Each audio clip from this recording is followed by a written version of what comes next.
real people, real mustard. This is Mustard Moments.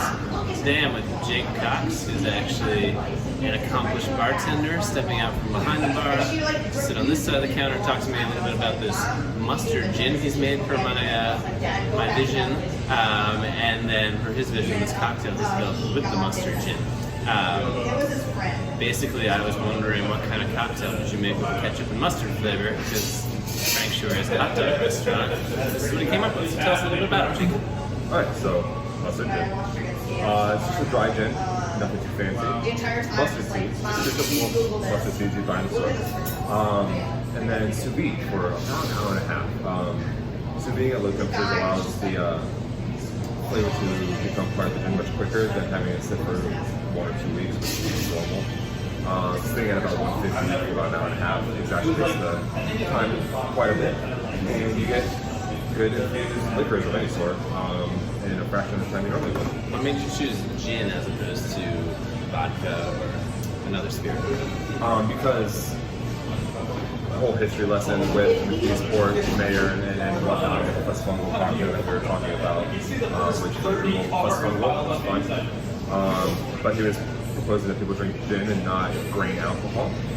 So I decided to use gin as my base.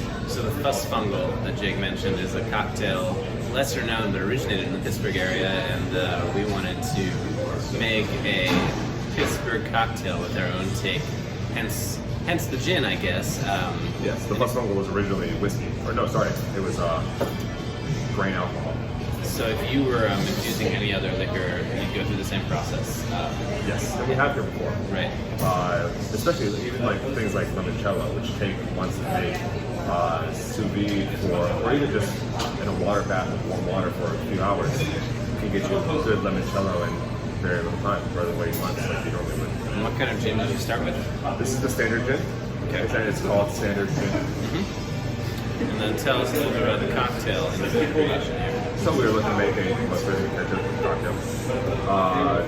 To harken back to what we do, which is the traditional pub. If I could fit pickles in there, I would, but that just didn't work very well. Pickles, sauerkraut. I mean, that being said, there is vinegar in it. So we made mustard gin as a base. I made a molasses tomato ketchup reduction, which molasses doesn't really reduce much at all, but I just wanted to have it, get the flavor going.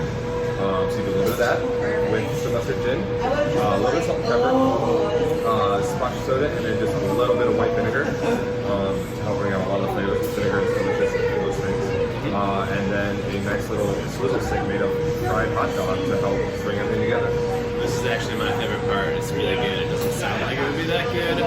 Fried hot dog on a stick in a cocktail, but when it soaks in the liquor, it's super delicious. You have to come try one here. We're toying with the idea of replacing this wooden skewer with an actual steel nail to further represent the Steel City. I really notice when I smell the cocktail how much the mustard comes through. I don't know if that's because I'm looking for it, but I think of like ketchup as a dominating flavor sometimes, and that makes things taste like ketchup. I don't really pick up on it in the odor. I don't know if you agree with that. I smell the mustard. Personally, I don't like ketchup, and I don't use it for anything really.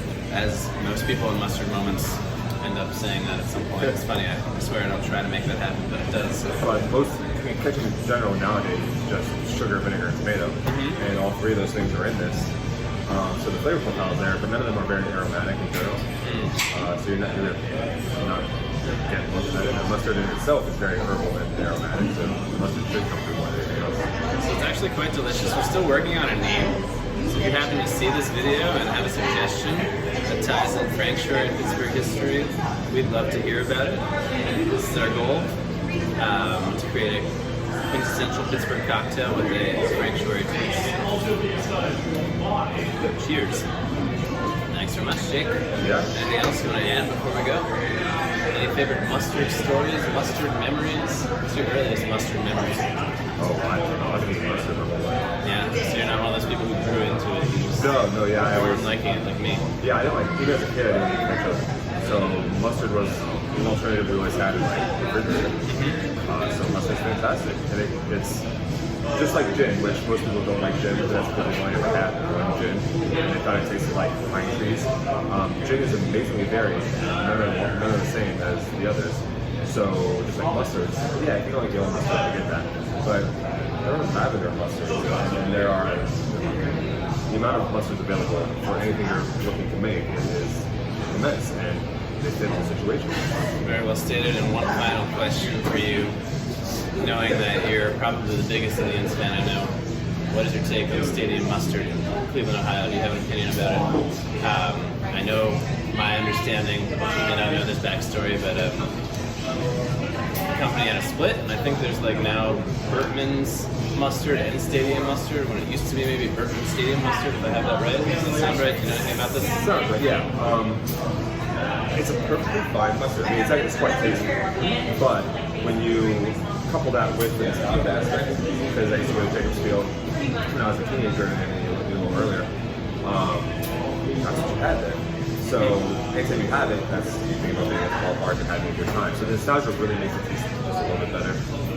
It's still a good mustard. And it's a brown mustard, if I remember correctly, right? Yeah, not a whole grain, not a spicy brown. It's a brown in color. Do you happen to know Cleveland in general? Like, is brown mustard the go-to mustard?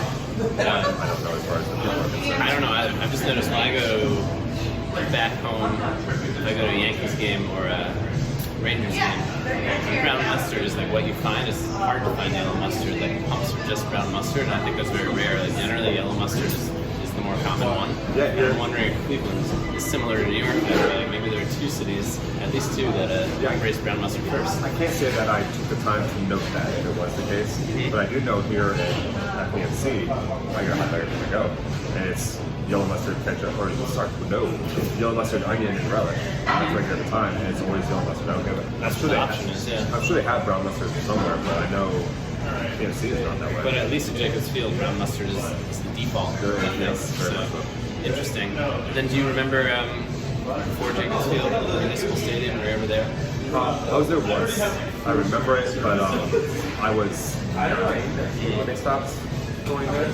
Just wondering if the mustard goes back that far too. I don't know the history of it. I'm guessing it is. It's very iconic. I don't know why it's so famous, but it is. Well, just like in Skyline Chili's famous for tonight for whatever reason. So yeah, everybody has their thing that they hold on to. But yeah.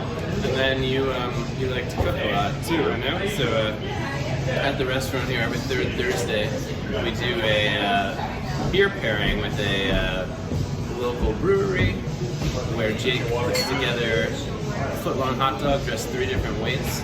It's really exciting, some of the stuff he does.